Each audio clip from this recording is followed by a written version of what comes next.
clara a inviolabilidade dos mandatos parlamentares, que estabelece de forma clara o direito à opinião, à crítica, à divergência, à reunião.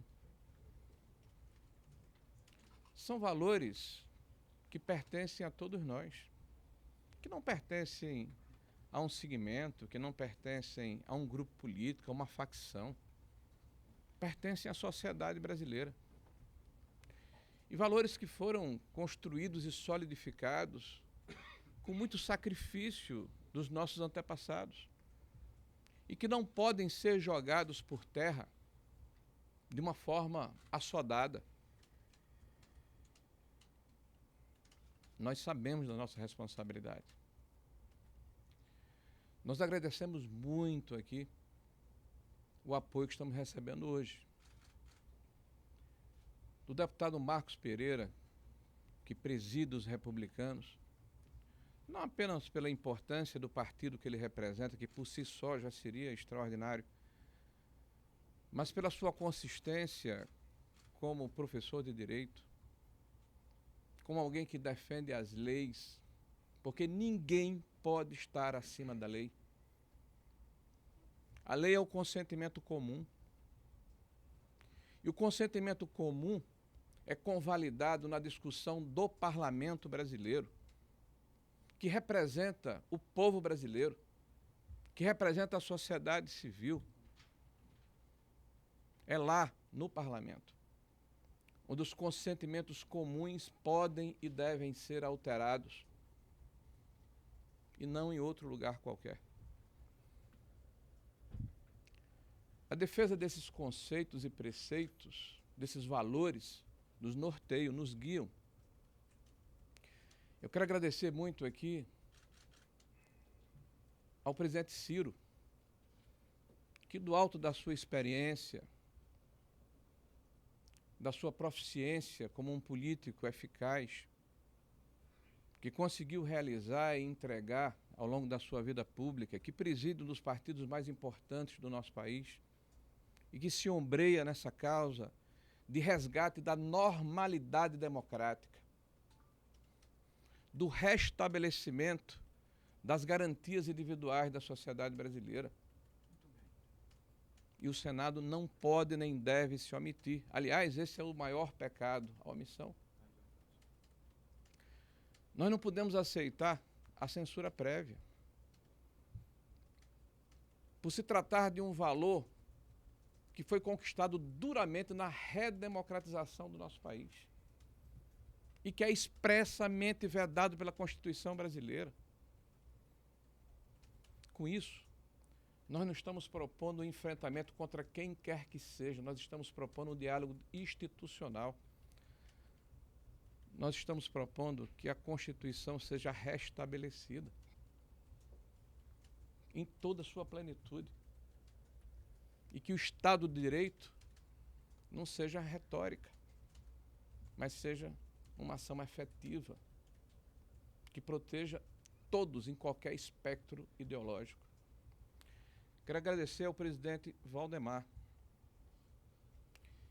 que teve a coragem de nos apoiar nessa luta que não é minha, que não é do cidadão Rogério Marinho, que é uma luta de uma parte expressiva da sociedade brasileira que está incomodada com o que está acontecendo. Todos nós repudiamos a barbárie, a depredação, o excesso. Todos nós repudiamos aqueles que tentam, de alguma forma, constranger as pessoas, ou de forma verbal ou física. Nós respeitamos a lei, nós respeitamos a Constituição, nós defendemos o Estado brasileiro e o Estado de Direito. Por isso, quero agradecer muito a coragem do presidente Valdemar, que se mantém firme na construção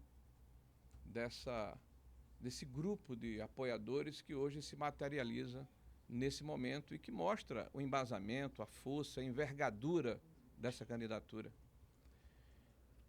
Quero agradecer aqui os líderes que se pronunciaram.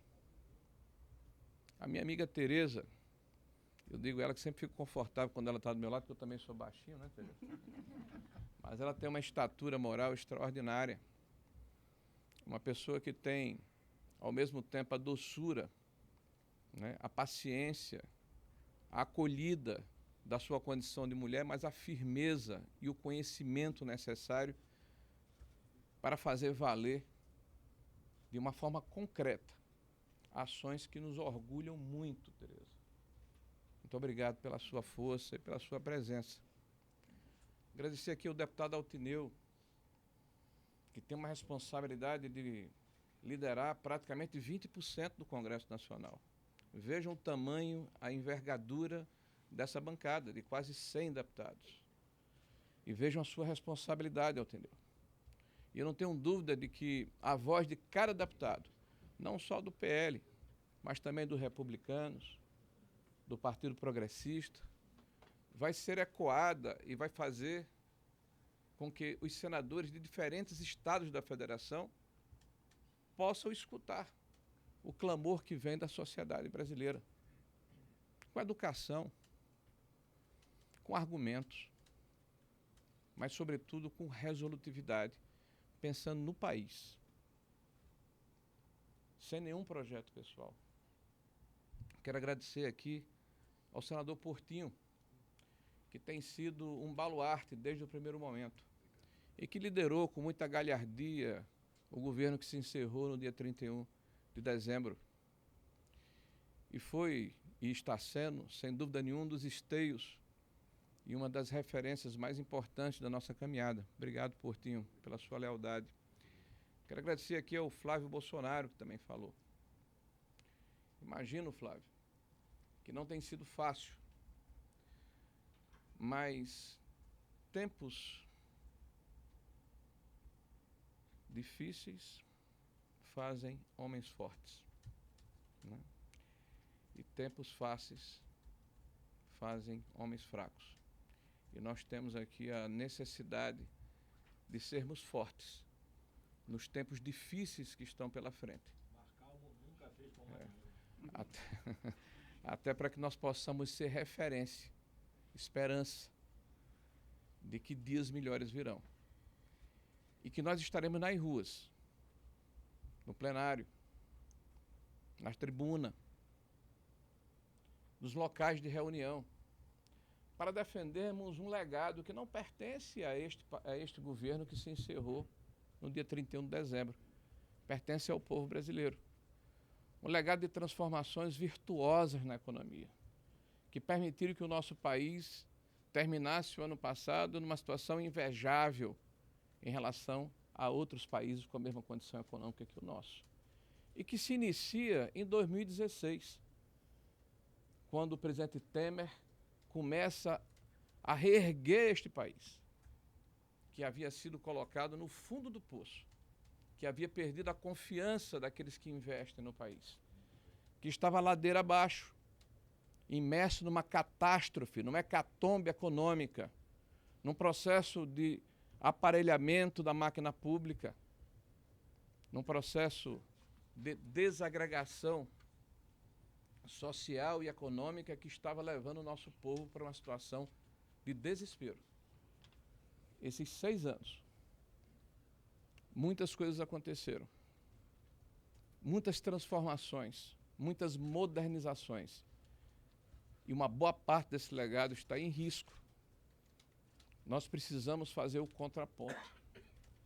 Nós precisamos moderar a avidez, eu diria, os excessos que nós estamos assistindo daqueles que estão chegando ao governo e que, no afã de impor a sua agenda, querem destruir o que foi feito de forma virtuosa a favor do Brasil. E darei exemplos. A reforma trabalhista, a reforma previdenciária, a autonomia do Banco Central, a lei de liberdade econômica, a lei das terceirizações, as ações da PPI, que permitiram mais de 1,3 trilhão de reais de recursos privados contratados em investimentos no nosso país. os marcos legais que foram modernizados, como do saneamento, como das ferrovias. Ou seja, um enorme corolário de ações que não pertence a esse ou aquele governo, pertence à sociedade brasileira. E nós temos a responsabilidade de fazermos com que essa situação ela não se abata sobre nós como se fosse uma hecatombe, como se fosse uma destruição do que nós temos de virtuoso no nosso país. Nós defendemos valores, e esses valores é o que nos inspiram. Eu não serei candidato contra ninguém. Eu não serei presidente contra qualquer instituição. Eu serei um presidente para resgatar o tamanho e a envergadura do Senado da República pelo bem da sociedade brasileira e pelo bem do equilíbrio da democracia.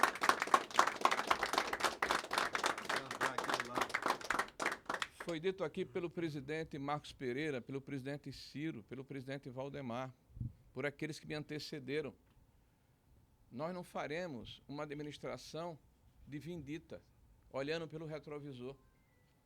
Todas as forças políticas do Senado da República serão respeitadas. Nós advogamos o princípio da proporcionalidade, porque lá é uma casa de pares, não é uma casa da exclusão. Nós não iremos governar para um segmento, para uma facção. Nós iremos administrar aquela casa de pares, ouvindo as lideranças, mas, sobretudo, ouvindo a sociedade brasileira. E é onde eu tenho ido neste país, e tenho viajado.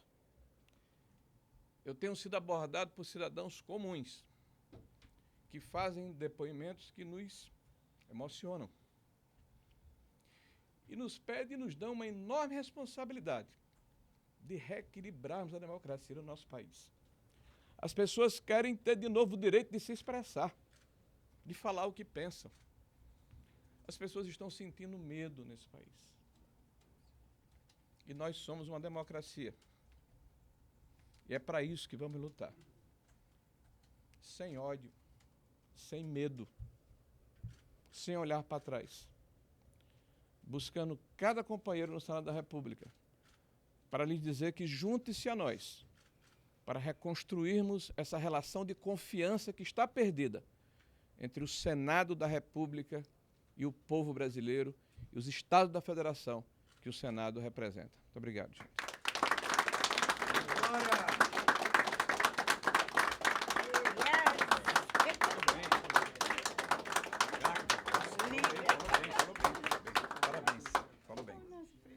Quero anunciar também a presença do senador Irã, que foi eleito agora pelo Progressistas.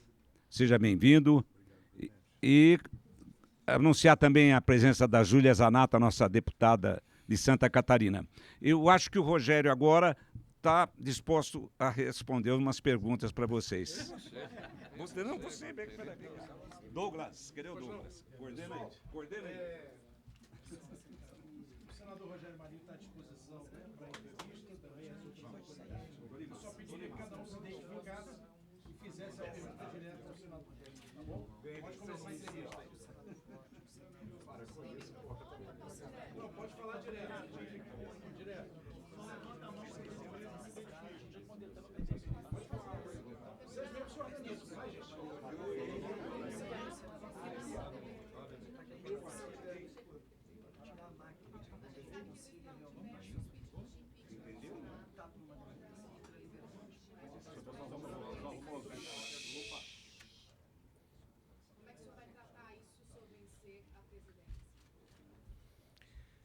Olha, o que está faltando no Senado da República é a condição e a capacidade de estabelecer o diálogo institucional, defendendo as prerrogativas dos senhores senadores, mas, sobretudo, da sociedade brasileira.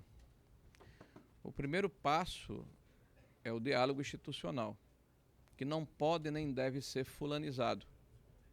O impeachment é um instrumento que consta na Constituição, que consta em leis ordinárias.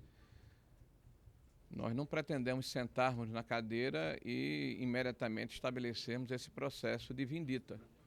Nós vamos primeiro sentar e conversar institucionalmente com os poderes constituídos. O Senado da República, com o STF, com o Executivo, com a própria Câmara Federal, para definirmos a linha de atuação de cada um desses poderes. Hoje, claramente, é uma hipertrofia do Poder Judiciário sobre o Legislativo. E isso, evidentemente, precisa ser revisto e reposicionado. Em entrevista para o jornal Globo, o presidente do PL, Valdemar, falou que circulavam diversas minutas golpistas, como a que foi encontrada na casa do ex-ministro Anderson Torres, inclusive entre membros do governo. O senhor foi ministro, tem outros ministros aqui, inclusive o senador Flávio Bolsonaro, e eu queria ouvir dos senhores sobre isso, se com quem circulava, quem fazia a proposta, se os senhores sabiam, por que nada foi feito. Gostaria de ouvir o senhor e o senador Flávio sobre isso. Bom, eu nunca vi nenhuma minuta circulando próximo a mim, nem nunca tive conhecimento.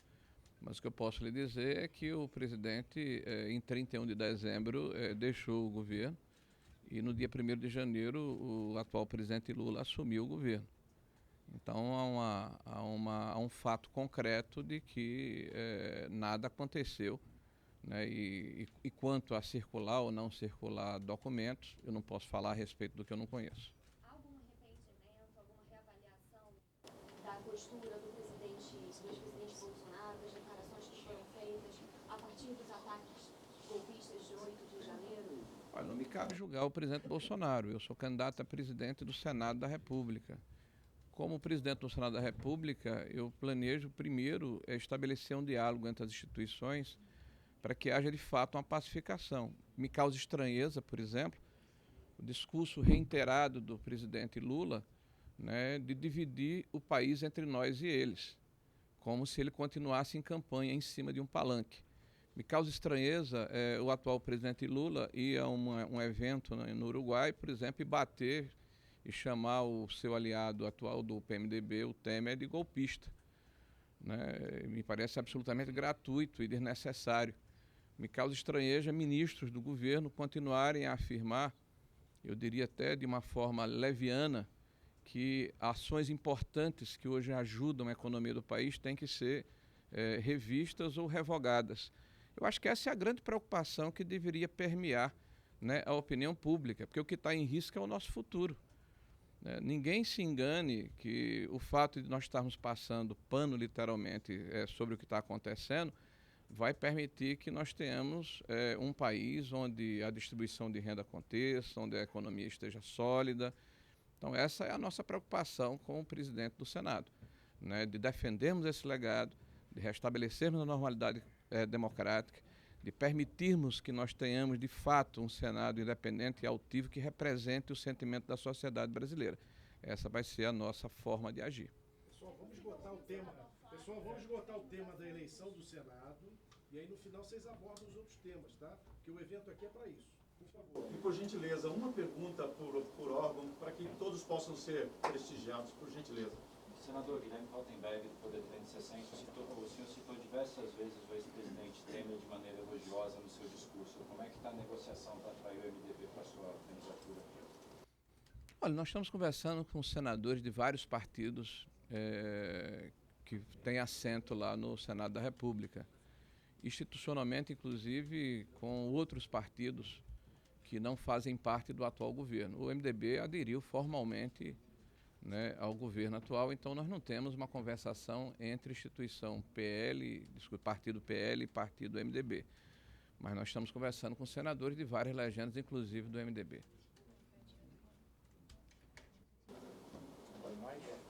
Ok? Wesley Gauss, do Estadão. Foi dito que o presidente Bolsonaro tem contribuído para a candidatura do senhor lá nos Estados Unidos, conversando com alguns senadores, e que a conta estaria aberta no momento em que são 11 senadores ainda pendendo para um lado ou para o outro. Quanto à contribuição do presidente, do ex-presidente, que na verdade pode ajudar a definir isso, ou na verdade atrapalha esses senadores que ainda estão situando esse presidente Rodrigo Pacheco?